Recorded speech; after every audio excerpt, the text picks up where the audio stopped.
मुक्तेश्वरानंद यांच्या आंदोलनाला नागरिकांचा वाढता पाठिंबा पाहायला मिळतोय। देशभरातून शंकराचार्यांच्या समर्थनार्थ महंत प्रयागराजमध्ये दाखल झाले आहेत। त्यांनी शंकराचार्यांच्या समर्थनार्थ जोरदार घोषणाबाजी केली। 18 जानेवारीपासून शंकराचार्यांचं हे आंदोलन सुरू आहे।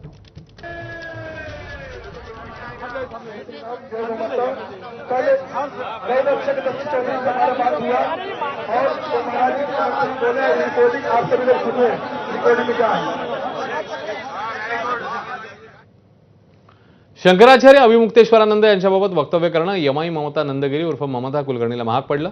किन्नर आखाड्यातनं महामंडलेश्वर ममता कुलकर्णीला बाहेर काढण्यात आलंय। अभिमुक्तेश्वरानंद अहंकारी असल्याचा दावा ममता कुलकर्णींनी केला होता। तसंच शाही स्नान वाद प्रकरणी मुख्यमंत्री योगींनी नाही तर अभिमुक्तेश्वरानंदांनी प्रायश्चित्त करावं असंही ममता कुलकर्णींनी सुचवलं।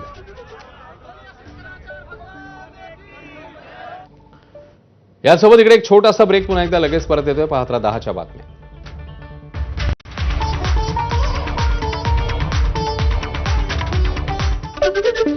केडीएमसी पालिका निवडणुकीत निवडून आलेल्या भाजपचे 50 नगरसेवक गट स्थापनेसाठी जाणार। गटनेतेपदी वरुण पाटील,